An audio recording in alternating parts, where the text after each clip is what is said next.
newsletter. I'm here with Dan Alcorn. What we're going to go through today is some lower lumbar mobility drills. I'll go through one sequence, yoga sequence, that will let us open up the lower lumbar and provide mobility there for whenever we're doing our really heavy deadlifts. And then I'll show you a cool down sequence also.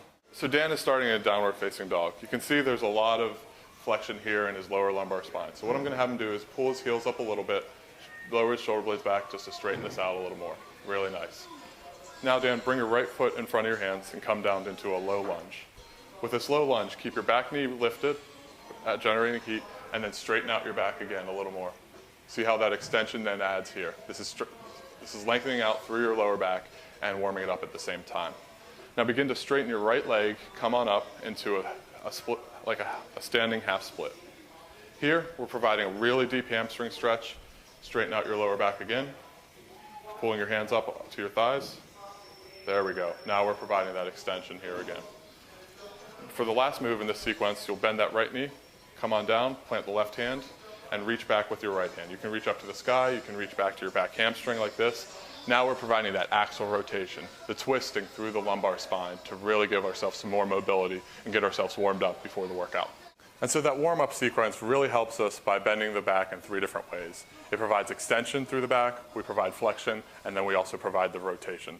The 3 areas that we need to provide mobility to make sure we do healthy workouts. Highly recommend doing that sequence twice on each side right before a workout, and it'll get you ready. All right, so we just finished a workout. Now we need to cool down and release the lower back. So I'm going to show you a sequence of 3 poses again that'll provide that same flexion, that same extension, and same rotation, but in more of a relaxed manner. So Dan, let's start in a child's pose. So come on down, send your hips to your heels, reach those hands out, really sit your hips back. Dan here kept his feet in. By keeping his feet in, he finds that natural lumbar spine curve in his back right through here. Now Dan, walk your hands out over to your right. Try to maintain that hip driving back to the back and provide the length through his side body. Again, extending out here with the natural lumbar curve. Walk your hands back to center and walking them back to the left towards me. Really nice.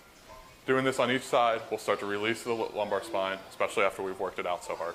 Now if you come back center, we'll add in 1 rotation. So coming up to all fours, take your left hand up and thread it under your right hand.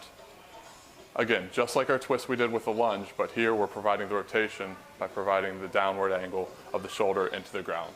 This again will let your back release out and provide much less recovery time after a big workout.